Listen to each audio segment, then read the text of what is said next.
प्यारे बच्चों, economics class 12 board परीक्षा के लिए हम लोग मॉडल क्वेश्चन को देख रहे थे जो पूर्व में जैक द्वारा जारी किया गया था।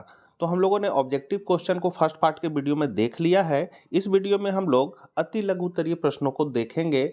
एग्जाम में जाते जाते एक बार जरूर देख लीजिएगा एक नज़र। चैनल पर पहली बार है और आर्ट्स के विभिन्न विषयों को महत्वपूर्ण प्रश्नों की जानकारी चाहते हैं तो जरूर सब्सक्राइब कर ले और मित्रों को शेयर करना ना भूले। तो चलिए हम लोग आज कुछ नया सीखते हैं। तो ये क्वेश्चन आपका 2023 मॉडल क्वेश्चन जैक द्वारा निकाला गया था, जिसका अति लघु उत्तरीय प्रश्न पहला है, व्यष्टि अर्थशास्त्र को परिभाषित कीजिए। तो व्यष्टि अर्थशास्त्र अर्थशास्त्र की वह शाखा है जो अर्थव्यवस्था के छोटे भागों एवं व्यक्तिगत आर्थिक इकाइयों जैसे एक उपभोक्ता, एक उत्पादक, एक परिवार, एक फर्म, एक उद्योग आदि का आर्थिक अध्ययन करती है। व्यष्टि अर्थशास्त्र कहलाती है। मतलब जिसमें हम लोग छोटी छोटी इकाइयों का अध्ययन करेंगे व्यष्टि अर्थशास्त्र कहलाएगा। व्यक्तिगत इकाइयों का अध्ययन करेंगे मतलब व्यष्टि अर्थशास्त्र कहलाएगा। बाजार से आप क्या समझते हैं? तो बाजार एक ऐसा संयंत्र है जिसके द्वारा क्रेताओं तथा विक्रेताओं को इकट्ठा किया जाता है। इसका स्थान निश्चित होना जरूरी नहीं है। मतलब जरूरी नहीं कि एक ही जगह पर हम लोग मिले और खरीद बिक्री करें, ऐसा नहीं है। ऑनलाइन भी होता है, तो इसीलिए इसके लिए स्थान जरूरी नहीं है। तीसरा है, एकाधिकार का अर्थ लिखिए। तो अंग्रेजी के मोनोपोली शब्द का अर्थ एक विक्रेता से होता है। अंग्रेजी के मोनो का अर्थ है एक और पोली का अर्थ होता है विक्रेता। अतः एकाधिकार बाजार की वह स्थिति है जिसमें किसी वस्तु या सेवा का केवल एक ही उत्पादक होता है तथा उस वस्तु का कोई निकट प्रतिस्थापन नहीं होता है। मतलब बेचने वाला एक रहेगा और उसके जैसा कोई वस्तु नहीं बेचेगा बाजार में। एकाधिकार में कीमत एवं सीमांत लागत के बीच कैसा संबंध होता है? तो कीमत तथा सीमांत लागत के बीच का अंतर जितना अधिक होगा, एकाधिकारी शक्ति भी अपनी अधिक होगी, उतना ही अधिक होगी। इसके विपरीत यह अंतर जितना कम होगा उतना ही एकाधिकारी शक्ति का स्तर भी कम होगा। मतलब P ग्रेटर देन MC। आर्थिक एजेंट से आप क्या समझते हैं? उदाहरण दीजिए। तो आर्थिक इकाई अथवा आर्थिक एजेंट से हमारा तात्पर्य उन व्यक्तियों अथवा संस्थाओं से है जो आर्थिक निर्णय लेते हैं।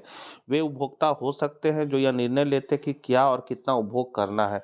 वे वस्तु और सेवाओं के उत्पादक भी हो सकते हैं जो यह निर्णय लेते हैं कि क्या उत्पादन करना है और कितना करना है। सरकारी बजट से आप क्या समझते हैं? बहुत हिट क्वेश्चन है। तो सरकारी बजट आने वाले वित्तीय वर्ष के लिए सरकार के अनुमानित प्राप्तियों और व्यय का एक वार्षिक वित्तीय विवरण होता है। आयात प्रतिस्थापन से आप क्या समझते हैं?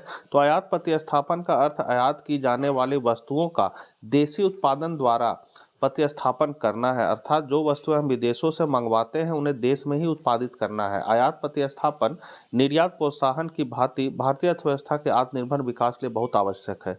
निर्यात प्रोत्साहन द्वारा विदेशी मुद्रा अर्जित करते हैं जबकि आयात प्रतिस्थापन द्वारा विदेशी मुद्रा की बचत करते हैं।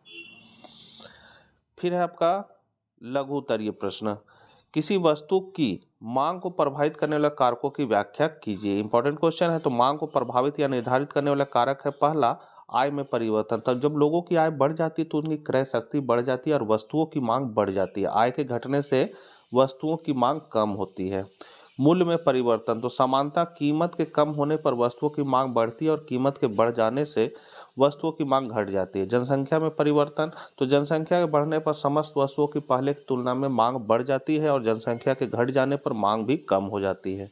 जलवायु तथा मौसम में परिवर्तन, तो वर्षा के मौसम में छाते तथा बरसाती की मांग होती है। जाड़ा में ऊनी कपड़ों की तथा गर्मी में कूलर ठंडे पेय पदार्थों की मांग बढ़ती है।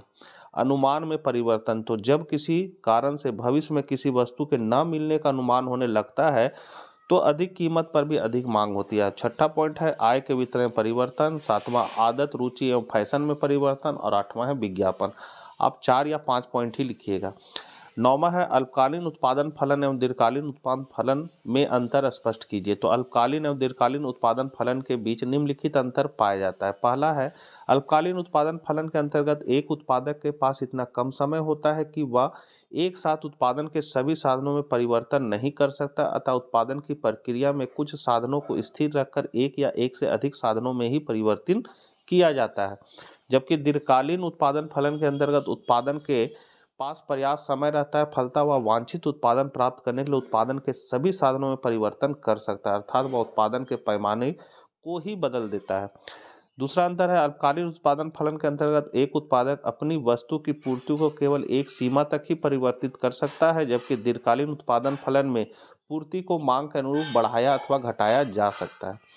फिर है अल्पकालीन उत्पादन फलन में समय की कमी के कारण साधनों का आपसी संयोग अनुपात बदल जाता है, जबकि दीर्घकालीन उत्पादन फलन में साधनों में एक साथ समान अनुपात में वृद्धि अथवा कमी की जाती है। फिर अल्पकालीन उत्पादन फलन के अंतर्गत उत्पादन के परिवर्तनशील साधनों की कीमतें स्थिर नहीं रहती है, मांग और पूर्ति के अनुसार कीमतें कम या अधिक हो सकती है, जबकि दीर्घकालीन उत्पादन फलन में उत्पादित वस्तु की कीमत एवं उत्पादन के विभिन्न साधनों की कीमतों को स्थिर मानकर चला जाता है। अगला पॉइंट है अल्पकालीन उत्पादन फलन परिवर्तनशील अनुपातों का नियम है, जबकि दीर्घकालीन उत्पादन फलन जो है वो पैमाने के प्रतिफल का नियम है। ये दोनों देखो, परिवर्तनशील अनुपात और पैमाने के प्रतिफल, दोनों में से एक आपका एग्जाम में पक्का आएगा। अगला है अल्पकालीन उत्पादन फलन का फलन वास्तविक है, इसे देखा जा सकता है, जबकि दीर्घकालीन उत्पादन फलन को किसी नियम के रूप में नहीं देखा जा सकता है। अगला है बाजार की शक्तियों का वर्णन करें। तो बाजार शक्ति को एकाधिकार शक्ति भी कहा जाता है। यह प्रतिस्पर्धी फर्म एक मूल्य लेने वाला है। इस प्रकार एक प्रतियोगी फर्म के पास किसी वस्तु की कीमत में परिवर्तन करने की क्षमता नहीं होती है। प्रत्येक प्रतिस्पर्धी फर्म बाजार के सापेक्ष छोटी होती है, इसलिए कीमत पर इनका कोई प्रभाव नहीं पड़ता। दूसरी ओर बाजार की शक्ति वाली फर्मों को मूल्य निर्माता भी कहा जाता है। प्राइस टेकर, तो एक प्रतिस्पर्धी फर्म जिसके पास किसी वस्तु की कीमत निर्धारित करने की क्षमता नहीं है। और प्राइस मेकर जो होता है वो बाजार की शक्तियों के साथ एक गैर प्रतिस्पर्धी फर्म जिसे एक अच्छे की कीमत निर्धारित करने की क्षमता के रूप में परिभाषित किया जाता है। तो एकाधिकार को मूल निर्माता माना जाता है और वह उस उत्पाद की कीमत निर्धारित कर सकता है जिसे वह बेचता है। हालांकि एकाधिकार उपभोक्ता की इच्छा और अच्छी खरीद करने की क्षमता से विवश है, इसे मांग भी कहा जाता है। एकाधिकारी के कीमत पर पूर्ण नियंत्रण से यह अभिप्राय नहीं है कि एक अधिकारी वस्तु की कितनी भी मात्रा को किसी भी कीमत पर बेच सकता है। एक अधिकारी जब किसी वस्तु की कीमत को एक बार निर्धारित कर देती है तो मांगी गई मात्रा पूरी तरह से क्रेताओं पर निर्भर करती है। यदि क्रेता यह अनुभव करते हैं कि कीमत अधिक है तो वस्तु की कम मात्रा मांगी जाती है। इसके विपरीत यदि वे अनुभव करते कि कीमत कम है तो वस्तु की अधिक मात्रा मांगी जाती है। इसलिए एक अधिकारी द्वारा निर्धारित कीमत तथा उसके द्वारा बेची जाने वाला मात्रा उसके उत्पादन की मांगी गई मात्रा से विपरीत संबंध है। जैसा कि आप चित्र में देख सकते हैं, अगर मूल्य को ज्यादा रखता है इतना तो मांग उसका OQ ही होगा, मूल्य अगर घटाएगा तो मात्रा बढ़ जाएगा। इसीलिए मात्रा और मूल्य में क्या हो जाएगा, विपरीत संबंध हो जाता है। तो चित्र में DM, ये जो आप रेखा देख रहे हैं, ये DM एक अधिकारी के उत्पादन की मांग वक्र है जो ऊपर से नीचे दाहिनी ओर झुकती है, जो बताता है कि मूल्य और मात्रा में क्या है, विपरीत संबंध होता है। तो इसका डिटेल आप लोग देख लिए। अगला 11वां नंबर क्वेश्चन है, राष्ट्रीय आय की गणना की उत्पाद विधि का वर्णन करें। तो इसे औद्योगिक उद्गम विधि या शुद्ध उत्पाद विधि भी कहा जाता है। इस पद्धति के अनुसार वस्तुओं एवं सेवाओं की कुल वार्षिक उत्पत्ति में कच्चे माल की कीमत, चल एवं अचल पूंजी का प्रतिस्थापन व्यय, अचल पूंजी की घिसावट एवं मरम्मत का व्यय तथा कर एवं बीमा का व्यय निकाल कर जो शुद्ध राष्ट्रीय उत्पाद बचता है उसे ही राष्ट्रीय आय कहते हैं। इसी शुद्ध राष्ट्रीय उत्पाद को उत्पत्ति के साधनों के बीच बांटा जाता है। यद्यपि यह पद्धति लंबी और कठिन है, तथापि आय की गणना के लिए मुख्यतः इसी का प्रयोग किया जाता है। मुद्रा के किन्हीं 3 मुख्य कार्यों का उल्लेख है। बहुत हिट क्वेश्चन है, इसको ध्यान से देख लीजिएगा। तो प्रोफेसर किनले ने मुद्रा के कार्यों को निम्नलिखित 3 भागों में विभाजित किया। प्राथमिक या मुख्य कार्य, जिसमें आता है इसका मुख्य काम है विनिमय का माध्यम है, मतलब ये लेन देन के काम आता है। डिटेल आप इसका देख लीजिए, कहीं वीडियो बहुत लंबा हो जाएगा। दूसरा है मूल्य का मापक, इसमें भी किसी भी वस्तु के मूल्य को मापने की शक्ति होती है। इसके अंतर्गत है गौण अथवा सहायक कार्य, मतलब पहला काम हो गया प्राथमिक या मुख्य कार्य में 2 कार्य हो गया, विनिमय का माध्यम और मूल्य का मापक। फिर दूसरा है गौण अथवा सहायक कार्य में स्थगित भुगतानों का मान, मतलब इसको हम लोग बाद में भी भुगतान कर सकते हैं। इसके अंतर्गत है कि अन्य किसी वस्तु की तुलना में इसका मूल्य स्थिर रहता है, इसमें समान स्वीकृति का गुण पाया जाता है, अन्य वस्तु की तुलना में यह अधिक टिकाऊ है और स्थगित भुगतानों के मान के रूप में कार्य करके मुद्रा पूंजी निर्माण में सहायक होती है। दूसरा पॉइंट है मूल्य का संचय, मतलब पैसा को हम लोग क्या कर सकते हैं, जमा करके रख सकते हैं। तो मुद्रा के रूप में मूल्य का संचय करना सरल होता है। देखिए कुछ कुछ हम अपने तरफ से बोल रहे हैं, लेकिन इसमें जैसे लिखा हुआ है उसी तरह आप लोग नोट कर लीजिएगा। तो मूल्य का संचय सरल होता है क्योंकि मुद्रा को सब लोग स्वीकार करते हैं। मुद्रा के मूल्य में अधिक कमी या वृद्धि नहीं होती है। मुद्रा का संग्रह करना सरल होता है और मुद्रा के रूप में बचत करने में बहुत कम स्थान की आवश्यकता होती है। तीसरा है मूल्य का हस्तांतरण, मतलब हम लोग पैसा को एक जगह से दूसरे जगह आसानी से ले जा सकते हैं, जबकि जमीन जायदाद को नहीं ले जा सकते। और इसका तीसरा मुख्य कार्य है आकस्मिक कार्य, जिसमें है सामाजिक आय का वितरण, साख निर्माण का आधार, अधिकतम संतुष्टि का माप, राष्ट्रीय आय का वितरण, शोधन क्षमता की गारंटी और पूंजी की तरलता में वृद्धि।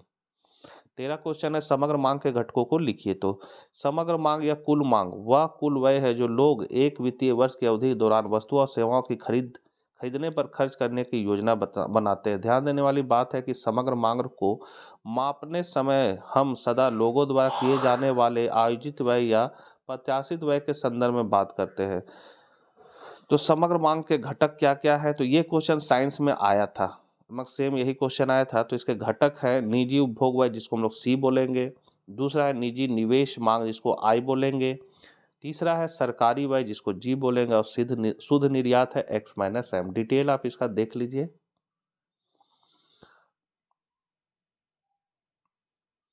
तो शॉर्टकट में हम लोग इसको फॉर्मूला के रूप में लिखते हैं एडी बराबर सी प्लस आई प्लस जी प्लस एक्स माइनस एम। खुली अर्थव्यवस्था में सी हो गया उपभोग संबंधी मांग, विनियोग संबंधी मांग, सरकारी व्यय और ये शुद्ध निर्यात हो गया। इसी को अगर बंद अर्थव्यवस्था में लिखा जाए तो एडी बराबर सी प्लस आई होता है। एडी हो गया समग्र मांग या कुल मांग भी बोल सकते हैं, सी हो गया निजी उपभोग व्यय और आई हो गया निजी निवेश व्यय, जी हो गया सरकारी व्यय और एक्स माइनस एम हो गया शुद्ध निर्यात। इसको हम लोग इस ग्राफ में भी दिखा सकते हैं। तो चित्र में एडी वक्र का बाएं से दाएं ऊपर की ओर बढ़ना इस बात को दर्शाता है कि जैसे जैसे आय और रोजगार बढ़ती जाती है कुल मांग भी बढ़ती जाती है। मतलब इनकम जैसे जैसे बढ़ेगा, रोजगार बढ़ेगा, वैसे वैसे समग्र मांग भी बढ़ेगा। अब है यदि MPC का मान 0.75 है तो गुणक का मान ज्ञात कीजिए। तो गुणक का हम लोग फॉर्मूला सभी जानते हैं, K बराबर होता है 1/1 माइनस MPC। MPC का मान यहाँ दिया हुआ, MPC की जगह बैठा देंगे, एक में 0.75 को घटा देंगे, पॉइंट हटाएंगे, ऊपर 2 जीरो लग जाएगा, 25 चौके 100, मतलब गुणक का मान आ जाएगा 4। दीर्घ उत्तरीय प्रश्न। तो यहाँ पर ये इस टाइप का क्वेश्चन साइंस में आया था। कीमत दिया हुआ है और मांग की मात्रा कीमत दिया हुआ है, मांग की मात्रा दिया हुआ है। तो ये आपका P हो गया 5, P1 हो गया 4, Q हो गया 20, Q1 हो गया 30। अब हम लोग डेल्टा P निकालेंगे। तो डेल्टा P निकालें फॉर्मूला होता है P1 माइनस P, मतलब 4 माइनस 5 बराबर -1। और डेल्टा Q अगर हम लोग निकालेंगे तो हो जाएगा Q1 माइनस Q बराबर 30 में 20 को घटा दीजिए तो कितना बचेगा 10। अब इसको हम लोग फॉर्मूला में यहाँ बैठा देंगे, यहाँ किया हुआ है, फॉर्मूला है इसका। इस तरह का मैथ आएगा आर्ट्स में, इसलिए जरूर इसको कर लीजिएगा, ठीक है। ये फॉर्मूला में हम लोग बैठा देंगे, सॉल्व करेंगे, 2.5 आ जाएगा। अगला क्वेश्चन है सीमांत उत्पाद और औसत उत्पाद में संबंध की व्याख्या कीजिए। तो दोनों में क्या संबंध है, ये भी क्वेश्चन साइंस में शायद आया था, संबंध नहीं आया था, अलग अलग पूछा था। सीमांत उत्पादन और औसत उत्पादन क्या है। तो औसत उत्पादन हो गया परिवर्तनशील साधन के प्रति इकाई उत्पादन को औसत उत्पादन कहा जाता है। इसका फॉर्मूला AP बराबर TP/L। सीमांत उत्पादन हो जाएगा परिवर्तनशील साधन की एक अतिरिक्त इकाई और लगाने से कुल उत्पादन में जो वृद्धि होती है उसे सीमांत उत्पाद कहते हैं। इसका फॉर्मूला होगा MP बराबर TPN-TPN-1 और MP बराबर डेल्टा TP/डेल्टा है। इस चित्र को भी बना सकते हैं आप। ये है आपका कुल उत्पाद और ये जो इस तरह रेखा नीचे की ओर आया है, ये नीचे की ओर, ये आपका सीमांत उत्पादन है। गड़बड़ा गया।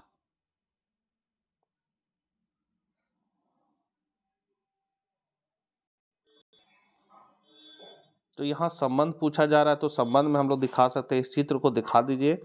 इसमें क्या है कि जब संबंध को हम लोग चित्र के माध्यम से, जब कुल उत्पादन बढ़ता है सीमांत उत्पादन बढ़ के घटना शुरू कर देता है, जब कुल उत्पादन अधिकतम होता है सीमांत उत्पादन शून्य हो जाता है, और जब कुल उत्पादन घटने लगता है तो सीमांत उत्पादन जो है वो अक्ष से क्या हो रहा है, नीचे आ जा रहा है, मतलब ऋणात्मक हो जा रहा है। वही चीज को यहाँ लिखा हुआ है। अगला क्वेश्चन है पूर्ण प्रतियोगिता में एक फर्म के संतुलन की व्याख्या कीजिए। तो संतुलन के दो शर्त है, पहला MR बराबर MC और दूसरा MC की रेखा MR रेखा को नीचे से ऊपर जाते हुए काटे। तो यहाँ पर संतुलन, यहाँ MR बराबर MC हो रहा है, यहाँ पर MR बराबर MC हो रहा है, यहाँ भी हो रहा है, लेकिन दूसरा शर्त है कि MC की रेखा MR रेखा को नीचे से ऊपर जाते हुए काटे। तो संतुलन यहाँ होगा मूल्य OP और उत्पादन की मात्रा OM होगा। तो ये वाला मैथ मैंने बहुत बार भी आप लोग को बताया है, नहीं अगर देखा है तो पुराने वीडियो को आप लोग देख सकते हैं। लाभ का फॉर्मूला आता है पाई बराबर आर माइनस सी, बस हम लोग इसका ड्राइविटी निकाल देंगे तो हो जाएगा डी पाई बट्टा डी एक्स बट्टा D R minus D x, सबका ड्राइविटीज करेंगे। उसके बाद लाभ अधिकतम करने के लिए ये फर्स्ट ड्राइविटीज को हम लोग जीरो मान लेंगे, तो इतना बराबर जीरो। अब इतना है बराबर हम लोग जीरो लिखेंगे, इसको मतलब जीरो मान लेंगे, इसको उठा के इधर कर देंगे तो डी आर बट्टा डी एक्स बराबर डी सी बट्टा डी एक्स हो जाएगा। टोटल का ड्राइविटीज मार्जिनल होता है, इसका एम आर हो जाएगा और इसका हो जाएगा एम सी। तो पहला शर्त पूरा हो गया, एम आर बराबर एम सी। उसके बाद इसका सेकेंड ड्राइविटी निकालने के लिए जो फर्स्ट ड्राइविटी हम लोगों ने यहाँ पर निकाला था, इसी का सेकेंड ड्राइविटी निकालेंगे तो कुछ इस तरह का निकल जाएगा। ये पहले मैंने बहुत बार बताया है, आप पुराने वीडियो में देख सकते हैं, इसीलिए इसको जल्दी जल्दी हम लोग पार कर रहे हैं। सेकेंड ड्राइविटी निकालने के बाद क्या करेंगे, इसको लेस देन जीरो मान लेंगे। यहाँ पर जैसा माना है इसको उठा के इधर कर देंगे, फिर ई छोटा है इससे तो पलट देंगे इसको, तो ये बड़ा हो जाएगा इससे। यहाँ पर से दो गो है तो ए गो डी बट्टा डी एक्स को बाहर निकालेंगे। ये डी बट्टा डी एक्स का मतलब होता है स्लोप ऑफ, और ये हो जाएगा एम सी, ये स्लोप ऑफ ये एम आर। इसका मतलब है कि M slope of M C ज़्यादा होगा स्लोप ऑफ एम आर से। तो कब ज़्यादा होगा, जब वक्र नीचे से ऊपर काटते हुए जाएगा तब। उसके बाद अगला क्वेश्चन था निम्नलिखित आंकड़ों से शुद्ध मूल्य वृद्धि की गणना कीजिए। तो ये टेबल दिया हुआ है और शुद्ध मूल्य वृद्धि निकालना है तो इसका ये फॉर्मूला होता है। ये भी क्वेश्चन साइंस में आया था लेकिन दूसरा टाइप से था। तो शुद्ध मूल्य वृद्धि का है विक्रय माइनस कच्चे माल का क्रय प्लस स्टॉक में परिवर्तन, जिसमें होता है अंतिम स्टॉक माइनस प्रारंभिक स्टॉक और अचल पूंजी का उपभोग। टेबल से देख के सब मान बैठा देंगे, 145 लाख रुपए आ जाएगा। टेबल है और ये फॉर्मूला है, इसको देख के बैठा लेंगे। अगला है मुद्रा की पूर्ति से क्या तात्पर्य है। भारतीय रिजर्व बैंक के द्वारा प्रकाशित मुद्रा की पूर्ति के वैकल्पिक माप को परिभाषित कीजिए। तो किसी समय विशेष में मुद्रा की पूर्ति कुल मुद्रा की वह मात्रा है जो उस समय विशेष पर चलन में होती है या लोगों के पास नगद मुद्रा मतलब नोट व सिक्के के रूप में होती है। इसमें व्यापारिक बैंकों के पास चालू खातों में जमा राशि भी सम्मिलित की जाती है। तो भारत में मुद्रा की पूर्ति की भारतीय रिजर्व बैंक द्वारा 4 वैकल्पिक परिभाषाएं दी गई, जिसमें M1, M2, M3 और M4 है। तो M1 क्या है, तो C plus DD plus OD होता है। मतलब CD हो गया जनता के पास जो पैसा रहता है वो C कहलाएगा। DD हो गया बैंक में या सावधि जमा जो होता है वो होता है, ये सावधि जमा होता है, ये बैंक के पास जमा होता है, ये अतिरिक्त जमा होता है जो बैंक के पास अतिरिक्त जमा किया जाता है। M2 जो है M1 होगा प्लस डाकघर बचत बैंकों में जमा राशि। M3 जो है M1 में वाणिज्य बैंकों की निवल अवधि मतलब फिक्स डिपॉजिट को जोड़ देंगे तो वो M3 बन जाएगा। M4 जो है वो M3 में डाक बचत कि कुल जमाओं को जोड़ देंगे तो M4 बन जाएगा। यहाँ पर देखिए बताया गया C क्या है, तो जनता के पास करेंसी, DD मांग जमाएं और ये है रिजर्व मतलब अन्य अतिरिक्त जमाएं। इसे M1 को संकुचित मुद्रा और तथा M3 को व्यापक मुद्रा कहा जाता है। तो ये 2022 में मॉडल क्वेश्चन आया था। अब 2023 का क्वेश्चन, बाप रे वीडियो 18 मिनट का हो गया है तो इसको आप लोग देख लीजिए जल्दी जल्दी। ऑब्जेक्टिव क्वेश्चन शायद मैंने इसका बता दिया है।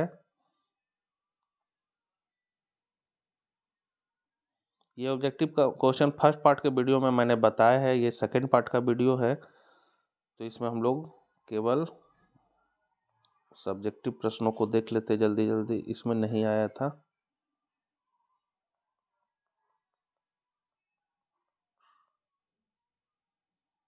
यहाँ से है आपका औसत लागत उत्पादन संभावना वक्र को कैसे प्रभावित करती है। ये क्वेश्चन में साइंस में डिट्टो आ गया था। तो उत्पादन संभावना वक्र एक ग्राफ है जो औसत लागत की अवधारणा को दर्शाता है। जैसे जैसे हम PPC के साथ एक बिंदु से दूसरे बिंदु पर जाते हैं, वैसे वैसे एक वस्तु के उत्पादन की औसत लागत बढ़ती जाती है क्योंकि हम दूसरी वस्तु पर अधिक से अधिक त्याग करते हैं।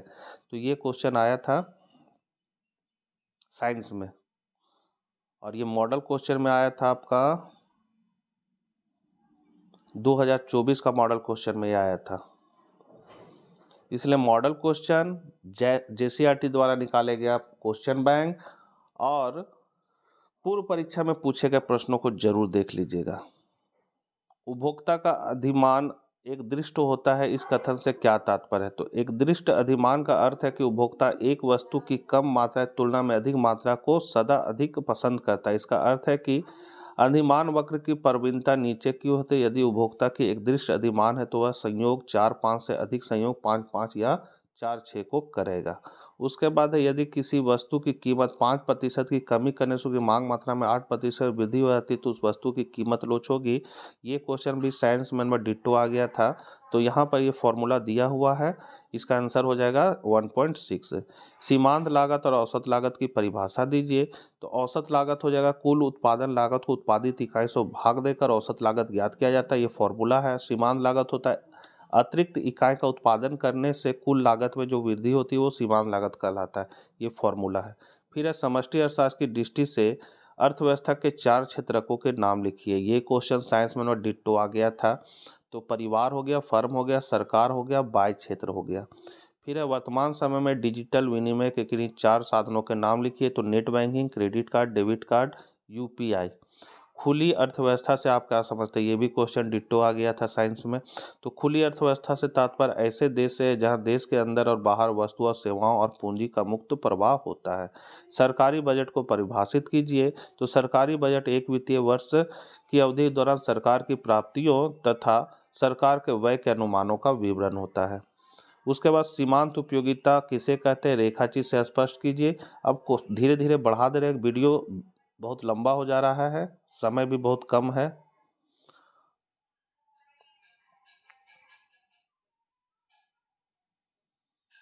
ये वाला क्वेश्चन कल या परसों का वीडियो में मैंने बता दिया है, ये भी क्वेश्चन देख लीजिएगा, इसको आर्ट्स के लिए इम्पोर्टेंट है। बाजार संतुलन से आप क्या समझते हैं? रेखाचित्र से बताना है, ये क्वेश्चन इम्पोर्टेंट है, आंसर को आप देख लीजिए। ये सब पहले मैंने बता दिया है।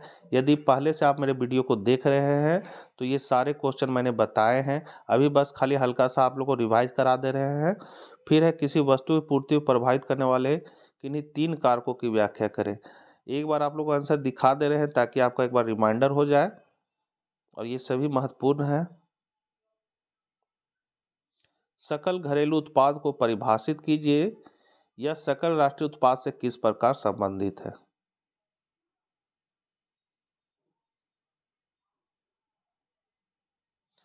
आवश्यकता के दोहरे संयोग की समस्या को मुद्रा किस प्रकार दूर करती है? उदाहरण से स्पष्ट कीजिए। शायद ये भी क्वेश्चन आया था साइंस में।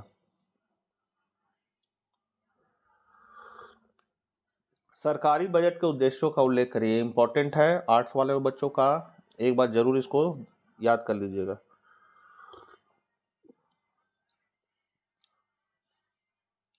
फिर ये मैथ का क्वेश्चन है।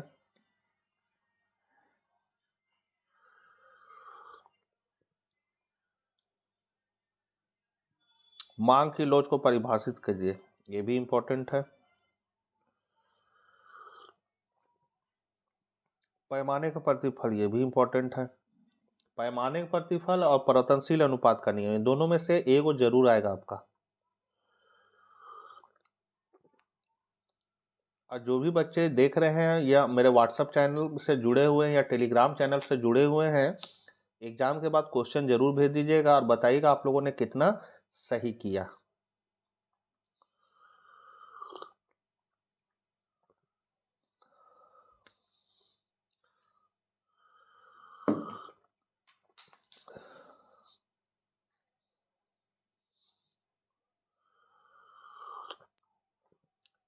ये सभी मैंने बताया है, आप प्ले लिस्ट में जाकर देख सकते हैं। ये सारा बताया हुआ, ये सम्मिलित मैं आपको बता दे रहा हूँ।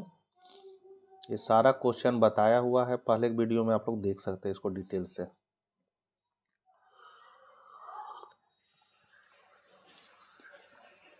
केंद्रीय बैंक का साख नियंत्रण, ये साइंस में ये क्वेश्चन आया था, अभी का एग्जाम में जो हुआ था उसमें आया था। उसके बाद है 2024-25। तो वीडियो यहीं समाप्त करते हैं। आप लोग अच्छे से एग्जाम दीजिए, बेस्ट ऑफ लक।